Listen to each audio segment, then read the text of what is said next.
बिस्मिल्लाहिर्रहमानिर्रहीम। अस्सलाम वालेकुम नाजरीन, मैं हूं एडवोकेट इजाज अहमद नवाब और आप देख रहे हैं मेरा यूट्यूब चैनल कानून की दुनिया।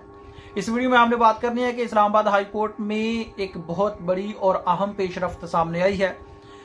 आज से एक दिन पहले इस्लामाबाद हाई कोर्ट के 2 सीनियर जजेस से सारे केस वापस ले लिए गए थे और आज एक नई पेशरफ्त ये सामने आई है कि इस्लामाबाद हाई कोर्ट के चीफ जस्टिस साहब ने, जो कि 26वीं यानी तरमीम के नतीजा में लाहौर हाई कोर्ट से 15वें नंबर से सीनियरिटी लिस्ट में आए थे और इस्लामाबाद हाई कोर्ट में आकर डायरेक्ट चीफ जस्टिस बन गए थे, उन्होंने कल एक नया ऑर्डर जारी कर दिया। कल के लिए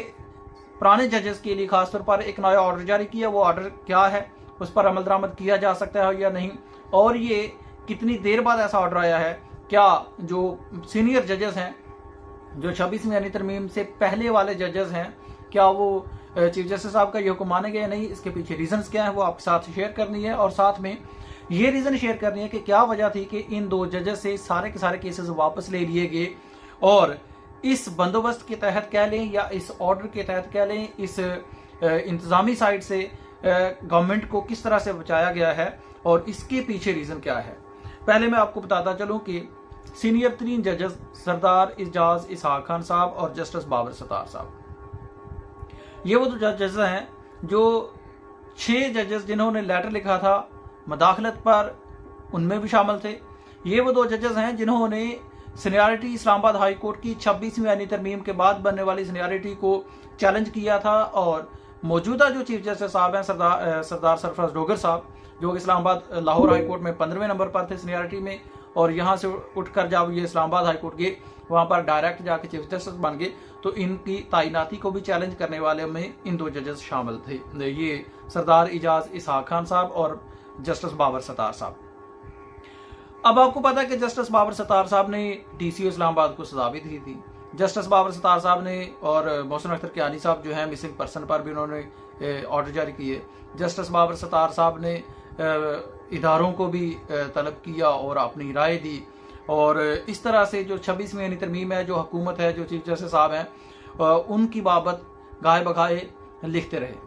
अगर हम बात करें सरदार इजाज इसहाक खान साहब की, जिसकी बदौलत बात यहां तक पहुंची कि इन दोनों जजेस से सारे केसेस वापस ले लो। बात कुछ यूं थी कि आफिया सिद्दीकी केस में जस्टिस सरदार इजाज इसहाक खान साहब ने 1 सितंबर के लिए पूरी की पूरी काबीना और वजीर आजम शहबाज शरीफ साहब को इन पर्सन अदालत में पेश होने का, तौहीन अदालत का नोटिस जारी किया था और अदालत में पेश होने का ऑर्डर किया हुआ था। क्योंकि सरदार इजाज इसहाक खान साहब ने ऑर्डर जारी किया कि आपने ये लेटर लिखें, आप एंगेज हों, जो सरकार है वो एंगेज नहीं हुई, कोई लेटर नहीं लिखा गया, अदालत में कोई रिपोर्ट पेश नहीं की गई, तो उस पर जस्टिस सरदार इजाज इसहाक खान साहब ने तौहीन अदालत का नोटिस जारी करते हुए वजीर आजम समेत पूरी काबीना को अदालत में पेश होने का हुक्म दिया। अब इसके लिए तारीख थी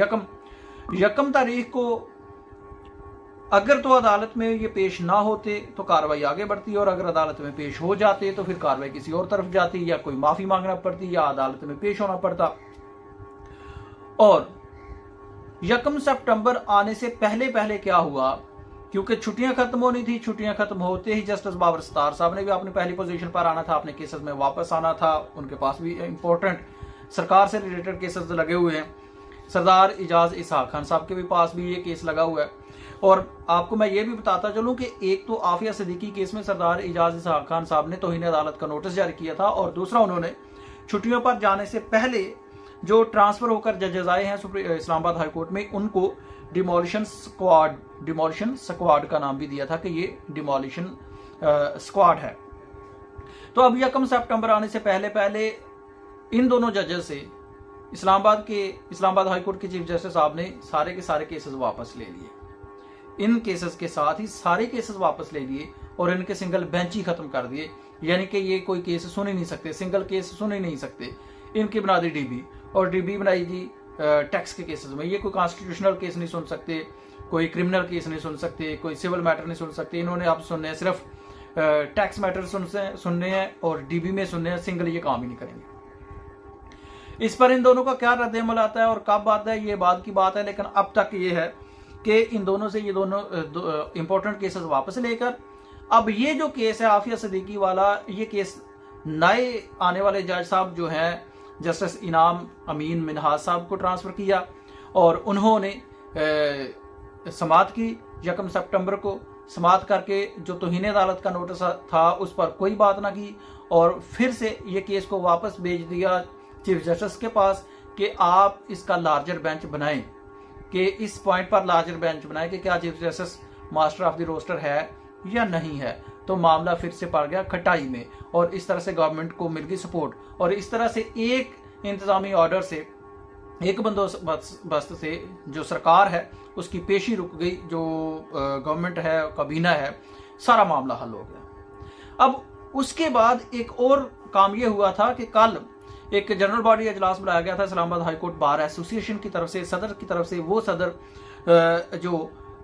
वाजिद गिलानी साहब जो हैं पीटीआई की सपोर्ट से जीते थे और बाद में पीटीआई से मुनहरफ होकर सरकार की जोली में जा बैठे थे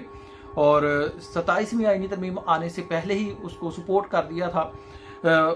उन्होंने कल एक जनरल बॉडी अजलास बुलाया और उस अजलास में जो उनका एजेंडा था पहले नंबर पर यह था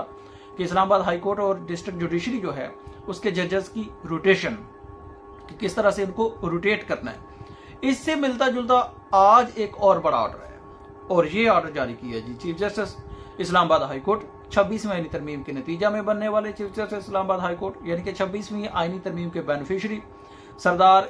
सरफराज डोगर साहब, उन्होंने आज एक ऑर्डर जारी किया है और कल 2 बजे इस्लामाबाद हाई कोर्ट में full court meeting, full court अजलास तलब कर लिया है। अब यहाँ पर एक बड़ी दिलचस्प बात हुई है, यहाँ पर एक बड़ी दिलचस्प जो है सिचुएशन क्रिएट हुई है। सिचुएशन ये क्रिएट हुई है, मैं आपको बताता चलूं कि जो 26वीं आईनी तरमीम से पहले जो जजेस थे उनमें से 3-4 ऐसे जजेस हैं जिन्होंने अभी तक सरदार सरफराज डोगर साहब को चीफ जस्टिस बनने पर मुबारकबाद भी नहीं दी है।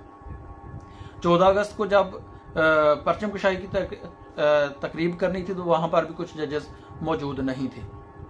अच्छा, अब जबकि कुछ जजेस ने इनको मुबारकबाद भी नहीं दी चीफ जस्टिस बनने की, अब जबकि इनकी सीनियरिटी को जजेस ने चैलेंज किया हुआ है, यानी कि वाज़ेह तकसीम नहीं है इस वक्त इस्लामाबाद हाई कोर्ट में, बल्कि वाज़ेह लड़ाई चल रही है, कानूनी जंग हो रही है चीफ जस्टिस के दरमियान और जो पुराने जजेस थे, यानी कि जो 26वीं आईनी तरमीम से पहले के जो जजेस थे उन जजेस में कानूनी जंग चल रही है चीफ जस्टिस और उन जजेस के दरमियान में सीनियरिटी के चक्रों में। सारी की सारी जो इंतजामी कमेटियां थी वहां से भी उन जजेस को निकाल दिया गया। सरदार एजाज इसहाक खान, मोहसिन अख्तर कियानी साहब, जस्टिस बाबर अस्तार, रिफत साहबा और इस तरह से बाकी जो गुल औरंगजेब साहब, इनको कमेटियों से भी निकाल दिया गया, इनको सीनियरिटी भी इनसे छीन ली गई। तो इनके दरमियान एक तो जो कानूनी जंग है वो चल रही है, सुप्रीम कोर्ट ऑफ पाकिस्तान में केस चल रहा है, और दूसरा इखलाकी तौर पर और जो फैक्चुअल ग्राउंड है वहां पर भी एक दूसरे के साथ नहीं बोलते हैं, आपस में नहीं चलते हैं। तो इन हालात में चीफ जस्टिस साहब ने फुल कोर्ट अजलास बुला दिया है। अब देखना यह है कि क्या इस फुल कोर्ट अजलास में ये जो जजेस थे जिनकी कोर्ट्स खत्म की गई, जिनकी अथॉरिटीज वापस ली गई, जिनकी सीनियरिटी वापस ली गई और जिनको साइडलाइन कर दिया गया, तारिक महमूद जहांगीरी साहब जिनसे केसेस वापस ले लिए गए, क्या वो इस फुल कोर्ट अजलास में पेश होंगे, शामिल होंगे या नहीं होंगे? ये बड़ा एक दिलचस्प सिचुएशन है। अगर वो शामिल नहीं होते हैं तो इसके क्या कॉन्सिक्वेंसेस होते हैं, और अगर वो शामिल होते हैं इस फुल कोर्ट अजलास में कौन सा ऐसा डिसीजन होने वाला है जो कि पहले रह चुका है इस्लामाबाद हाई कोर्ट के लिए, ये भी एक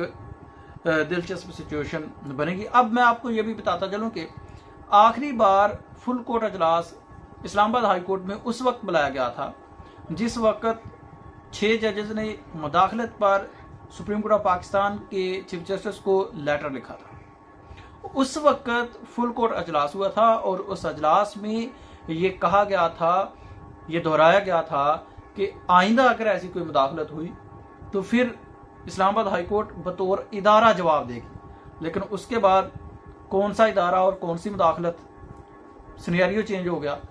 कानून चेंज हो गया, आइन चेंज हो गया, लोग चेंज हो गए, सिचुएशन चेंज हो गई। अब देखते हैं कि इस अजलास में क्या होता है। आप अपनी राय का इजहार जरूर कीजिएगा। शुक्रिया। अल्लाह।